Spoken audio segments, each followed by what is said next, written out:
Welcome to this video, and we're going to be diving into ChatGPT projects. So if you followed some of the previous videos where we talked about how to train your AI using deep research and everything, and then the last video that we shot in this series was about all the settings in ChatGPT to personalize it. Today we're going to be diving into projects. So what is projects? Well, projects are essentially a dedicated intelligent workspace within ChatGPT. Now, this is only available for the Plus team or enterprise users. So if you're on a free account, you won't have this functionality. So maybe it's time to do that upgrade that you've been holding off for a long time. But this allows us to silo and close off certain tasks or projects so it doesn't bleed into other information within your account. Knowing that as you start to use ChatGPT in its base sense, meaning you go into the standard chat, it'll start to learn things and then it will carry over to other chats. Projects fixes that option because now we can say either share all this with other projects and chats, or let's keep it contained. And that's where it really comes into having that centralized context of what it is. So in my case, because we run an agency, I use projects for certain tasks that I'm doing for clients, or maybe I'm creating my podcast and I want to create all the content I need for that and ongoing stuff for show notes and guest summaries and all that, very contained, right? I don't want that to bleed into other marketing materials or other projects that I'm creating. So I will do that within the project section. So let's jump into this and take a look at some of the core things you will need to know as we go forward. So I'm going to make myself a little smaller here. So project shows up on the left-hand side under GBTs. So we're going to click on projects and it's going to drop down. Now this just collapses and reopens up. So we're going to go in here and I'm going to create a new project. This part right here is key. It still catches me from time to time. I go in to make it and I hit create and I was like, oh no, I forgot to lock it down so it only knows that it's going to be contained within this project. And you can only do that at the time of recording this video. You can only do that in this step right here. You can't go back and change that setting in the future. Hopefully, maybe they're able to change that. Maybe there's a reason why you can't do it before. But here's what I mean. Make it a habit to come in here the very first time, click on the gear setting in the top right, and look at the memory. By default, it says project can access memories from outside chats and vice versa, right? So it can start to pull things in. Or project only. Project can only access its own memories and its memories hidden from the outside. Now, when would you use the default? Maybe you are just going to create a project that is for your social media posts and your account's pretty much trained on all your content and everything, then you can use default because it can pull that stuff into the project. But if you're starting something new, project only, or you're doing work for somebody outside of your brand or your business, project only is absolutely the way you want to go. So we're going to choose that for this. And then we're going to give it a fun name, right? So we're going to call this the super fun named project, right? Has no real reason for the name impacting anything you're creating. It's just so it shows up on the left-hand side. And then there's these little categories that are here that you can click and figure out what they're for. Is it investing, homework, or whatever? I've not used any of these. I don't think really they're going to change too much. So we're going to create that project. So it's going to create it. Now what we're going to see on the left-hand side is it shows up over here. You can hit these three little ellipses buttons to share that with other people, or you can rename that project or delete it in here. But within this, you've got some settings that you can work with.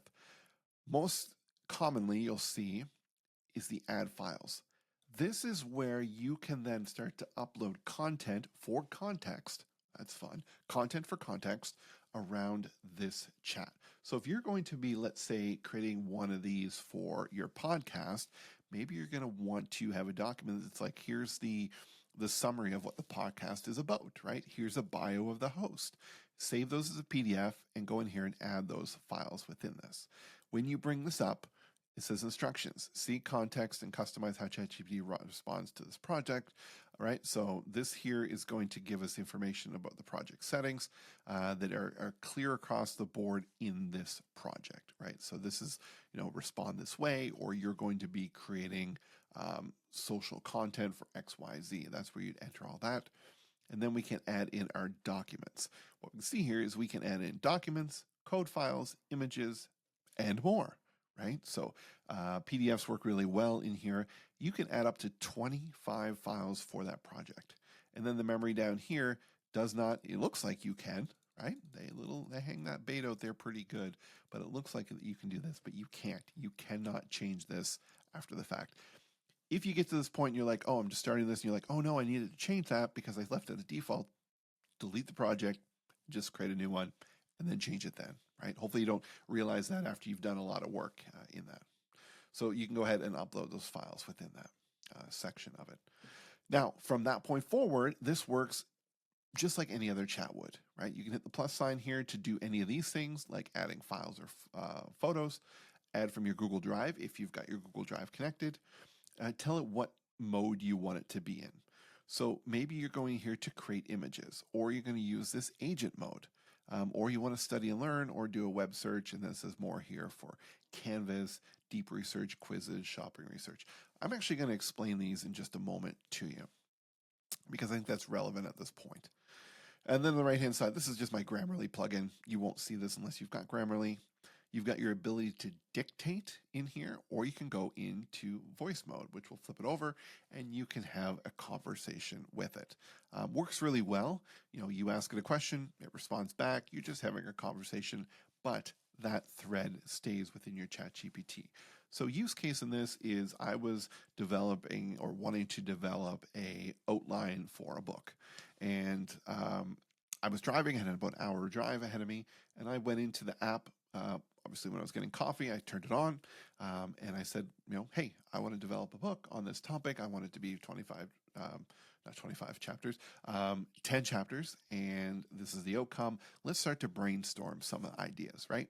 You pause, it'll respond back, right? It may ask you a question, and we went on for about 45 minutes. By the end of that, we had a complete outline of the different chapters that I wanted to do and the questions that could be interviewed to me to answer those questions in there. Because my thought process in this is I will just use audio form and speak the chapters, and then use AI to reform the transcripts and turn them into actual written chapters that I want within that, right? So this allowed me to save a lot of time and kind of fill up that space while driving in here. So that's what that means. Now, let's just briefly take a look at these sections here. So creating an image, I'm not sure I really have to give too much explanation about what that is, but if you chose that mode, it'll come down like this, and then anything you give it here, it'll look to create that image with the Nano Banana image. Fun, you didn't know that name. Nano Banana is their image generation option in here, right? So we could go in here and tell it to, create an image of a dog holding a microphone. So now it's going to go ahead and it's going to start to generate that image within the system. Now, the image generation in ChatGPT is a little slower than it is in, let's say, Gemini or any other like Midjourney or anything like that. So there we go. There's a dog. Now, I didn't give it any context in here. I could go in here and add to that, right? So I could say, give it a funny jester hat.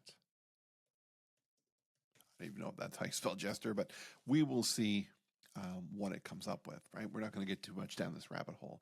But if you've not done any image generation within ChatGPT, then this is how it all works. It's getting better. One of the downfalls that I find a lot with image generation in AI is its ability to put text on the image and actually spell it correctly. There are times a word's been misspelled. I've asked it over and over to correct it with the correct spelling that I've given it, and it still has not done that, right? So here we go. There's the hat coming on that golden retriever here.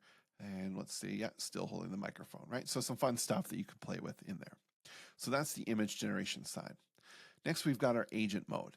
Now, what agent mode is, I'm not going to do it because it will take a while and we're going to do a whole nother video on agent mode, is it will actually spin up a virtual computer and you can see it going and doing the things that you want, right? So maybe it's like do some research on events in this area that I could speak at, or, prospects, or do this or do that, or whatever that case is. And it will go ahead and do that. If it needs access to certain things like a password and login, it may come back and ask you to do that, but that's what agent mode is. Think of it like an actual team member that is going to use the web to go and do certain things, scrape information, build documents, all that kind of stuff, right? And the way it works in the paid model is they give you a certain amount. As you see here, I have 40 left that I can run here and more available on March 15th. And this is an evolving scale as it goes through. The study and learn side means that it's going to then go ahead and start to study certain resources that you're giving it. So you could go ahead and upload PDFs of textbooks or send it to articles online and be able to pull that together. The web search is now you're giving it the ability to go and search the web, right? So I could say, go check out, I'll put our website in there, marketing.ca, and tell me 3 valuable facts. I can't even type when I'm recording about them, right? So now it's going to go ahead and you see they're searching the web. It's finding us, right? So now it goes and pulls that information from that website. It's in there. So if you're starting to do some, let's say some research on conferences or even starting to do some rebuilding of your own stuff, you can use that web search part to go and say, okay, go look at this from, a critical eye or give me your insight into certain things, right? So that's the web search. Canvas, which is here, is really a great function, right? So this is for writing or for code. And we'll do another video on how to use code in the series because I've been able to build different things within these sections. I'm actually going to use and show you Gemini for that because I've been using that quite helpfully, quite successfully for building landing pages and certain functionality, especially using Go High Level because it knows that system and is able to build the code properly to fit within it. So what I'm going to do in that video is I'm going to do a side-by-side. We're going to give the exact same prompts and we're going to see what it comes up with for that. But for writing, this is helpful, right? So let's say I'm going to go in here and I'm going to say, write an email that could be used for every new prospect of Blue Cow Marketing to thank them for their time on a free consult. Okay. All right. So we're going to make sure Canvas is turned on. You're going to see something happen here on the screen as we hit go on this. This is going to write this. Now it's going to convert here in just a second, right? It's going to do this email. It's going to write it out. Right? Oh, actually they've changed the interface since I've done this last. But let's say if we click edit, I think that's when, there we go. That's the effect that I was looking for. So let me move my big bald head out of the way here. So what we're seeing is we got about a 70% canvas on the right, and then we got the chat on the left. So what it did is as we go through here, it's actually creating this document, right? So here's the email. I can go in and I can, write more in here. I could say, okay, I could highlight this and say, okay, I don't like this opening. Let's start with something humorous. So now what it's going to do, you saw the chat's updating over here, but it's going to rewrite what I highlighted here. There we go. So it did all that. Now, if I'm okay with that, I can hit the little X here. It's going to come back to this mode.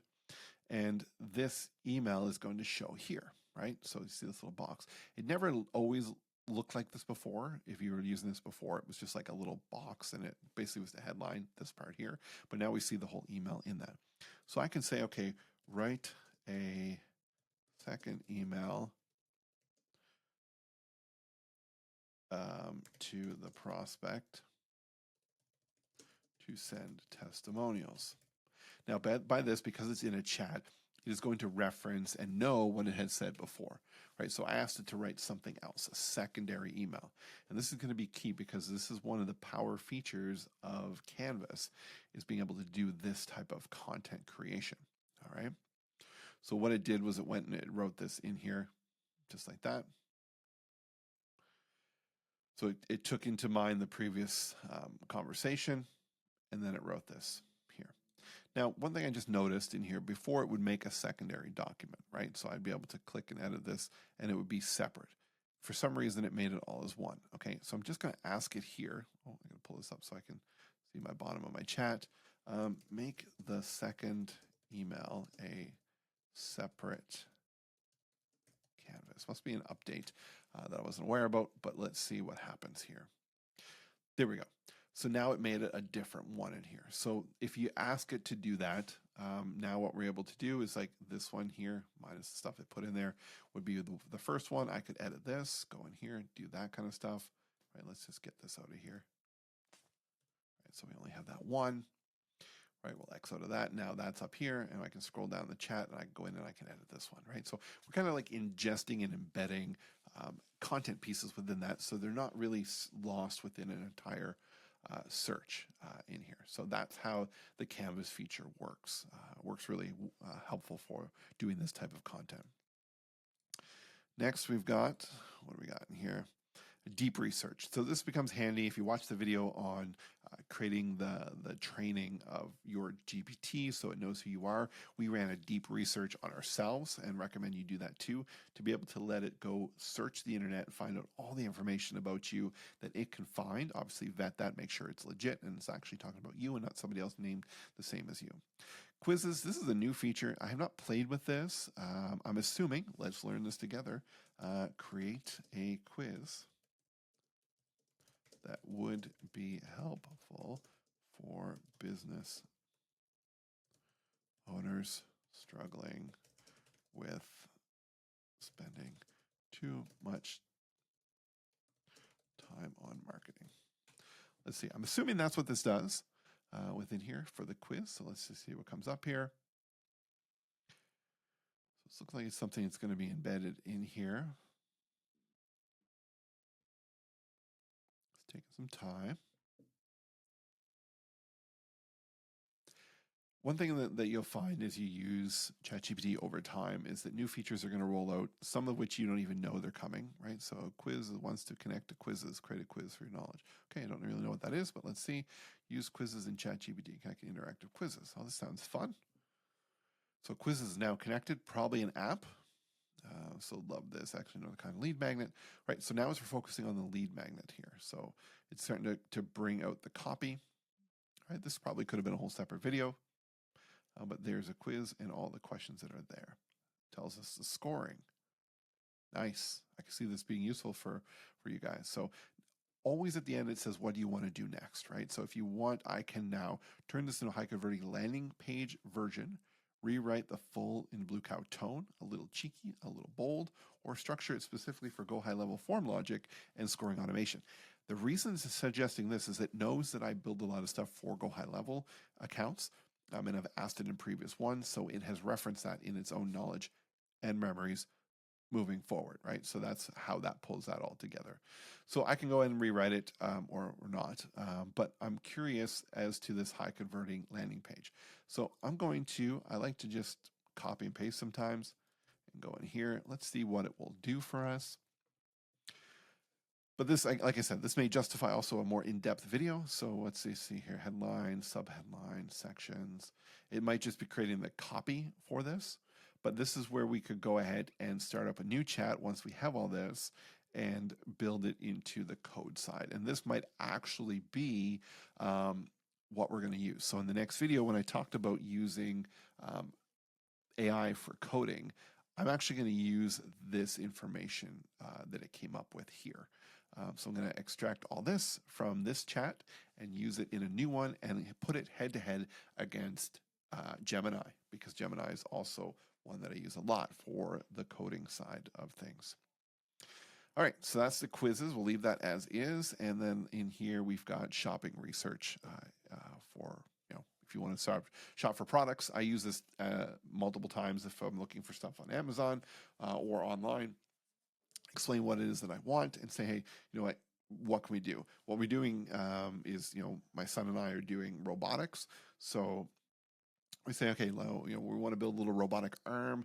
What products and connectors and boards and all that stuff will we need? And it goes out and finds it all and gives us all the links. So that's where that comes into play. All right. So just as we wrap up here, the project side of things, projects are extremely helpful for you to keep things organized. Just to give you an idea of this, when you go into a project, it will show the list of the different chats down below. So for example, we're doing a podcast with one of our clients. So we call the podcast, the number is the name of the project up here, and then the different episode things that are going to show up. So every time we do a new episode, it becomes a new chat within the project. And the way that we learn and structure different things in the chats will then roll over to the other chats within that project. Right, so you can obviously see more and scroll those down and go through that. So again, like the questions, add them onto the comments of the YouTube videos. If you like this content, please subscribe to the channel, like this video, ask a question, and hey, maybe if your question is not even related to this, ask it on this video and we'll make a video about that. So thanks for watching, and until next time, keep exploring and having fun.